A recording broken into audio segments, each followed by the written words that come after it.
Good morning students. Today's class is on electrolyte analyzer.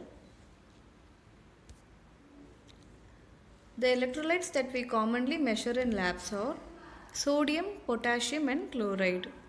These electrolytes has critical body functions such as maintenance of osmotic pressure, maintenance of hydration of cells, muscle contraction and conduction of electrical signals in the nervous tissue.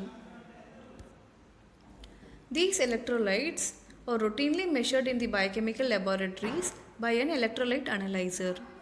In this class, we will see what is the working principle of an electrolyte analyzer, parts of an electrolyte analyzer, how does it works, and how do we assay a sample. So coming on to the working principle of an electrolyte analyzer. It works under the principle of ion selective electrode. An electrolyte analyzer will have two electrodes dipped in the sample solution. One will be the reference electrode and other will be the ion selective electrode, which is dipped in the sample solution, and the circuit is completed by a detector. This reference electrode will always have a constant potential. The ion selective electrode will have a membrane which is selective for the particular ions. For example, if you want to estimate sodium, then the membrane is selective only for the sodium ions. Depending upon the diffusion of sodium ions across the membrane, a membrane potential is developed at the ion selective electrode. As I said earlier, the reference electrode will have a constant potential and the membrane potential produced at the ion selective electrode depends upon the diffusion of the electrolytes across the membrane.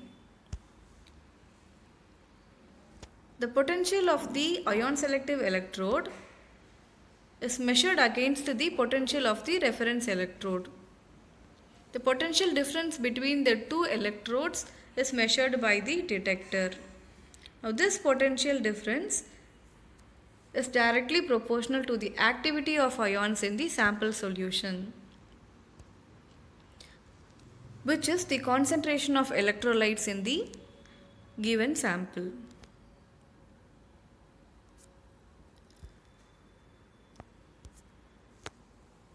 So at a nutshell, what we measure is the potential difference between the two electrodes. The potential difference of the reference electrode is constant and the potential difference of the ion selective electrode depends upon the activity of the electrolyte to be measured in the sample. The potential difference between the two electrodes is directly proportional to activity of or the concentration of the electrolyte in the sample. Okay. Now, what are the parts of an electrolyte analyzer? An electrolyte analyzer has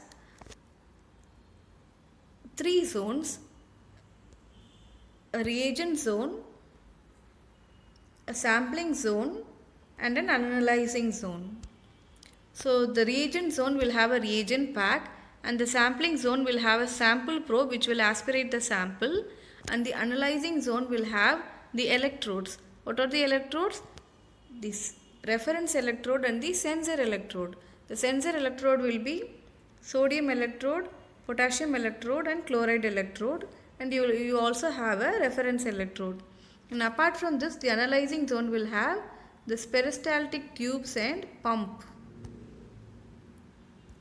Okay, so you have a reagent zone, a sampling zone and analyzing zone. The analyzing zone will have electrodes along with peristaltic tubes and peristaltic pump. Now how do this electrolyte analyzer works? So the electrolyte analyzer has three zones, as I said earlier: the reagent zone, the sampling zone and the analyzing zone. Okay, so in the reagent zone we have three compartments. One is the compartment for the standard solutions, another is the compartment for the waste solutions, another is the compartment for the reference solutions. So we have three compartments. In the standard compartments, we have standard solutions for sodium, potassium and chloride. In the waste compartment, the used up standards and samples come back, and in the reference compartment, we have reference solution, which is the internal filling solution of the reference electrode. Okay. Now in the sampling zone, we have the sample probe which will aspirate the sample, and in the analyzing zone we have the electrodes, which is the reference electrode, sodium, potassium and chloride electrode, and we have tubes, these tubes, and a peristaltic pump which helps in the movement of the fluid through these tubes. Once sample is given in the sampling zone, sample is aspirated and it is taken to the sensor electrode and the reference electrode. It is then used up. After completing the estimation, it comes through this pathway and then comes back to the waste zone. So this is the fluid path of the sample. Now what happens during calibration or standardization? There is a path between the reagent and the sampling zone. So this path gets opened. So the standard solutions from the reagent will come to the sampling zone. It gets aspirated here, goes to the sensor electrode and reference electrode, get estimated and then come back to the waste zone. So this is the fluid path of the standard solutions in the reagent pack. Now what about the reference compartment? Here the reference solution has a separate fluid path. The reference solution will go to the reference electrode, get used up there, and it will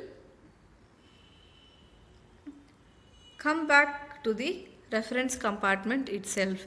So the reference solution here is recycled. Okay, it is used and then come back to its original storage area. So what you have seen, how does this instrument works? It has three zones: a reagent zone, sampling zone and the analyzer zone. The reagents will have three compartments, one for the standard solution, other for the waste and other for the reference solution. Okay, the reference solution is the internal filling solution of the reference electrode. So the standard solutions are used for calibrating the instrument. Once these standard solutions and samples are being estimated, the used up waste comes back to the waste compartment in the reagent zone. Now in the sampling zone, we have a sample probe which will aspirate the sample or the standards. So from there it will go to the sensor electrode and the reference electrode, get estimated and then come back to the waste. Whereas the reference solution will have a separate path, fluid path. So the reference solution from the reference compartment will go to the reference electrode, then come back through a separate path to the reference compartment itself. Okay, this is how the instrument works.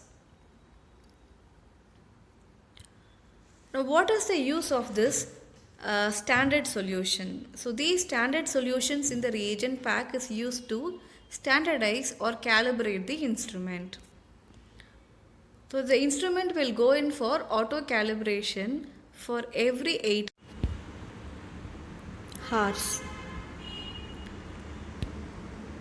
Calibration is done by using the standards in the reference pack. For each analytes, there will be 2 standards in the reference pack. Standards are the solution whose concentration is known. For example, for estimating sodium, we have 2 standards in the reference pack for sodium. Standard 1, whose concentration is 50 millimoles, and standard 2, whose concentration is 500 millimoles. Okay. These 2 standards are analyzed by the instrument and its corresponding potential difference is obtained. For example, for standard 1, the potential difference obtained was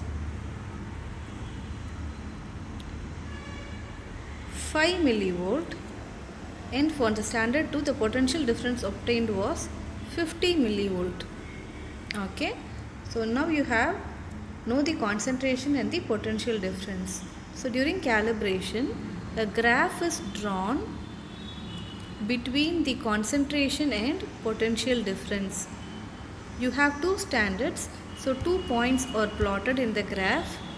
The points are joined together to get a straight line. So this happens during the calibration mode.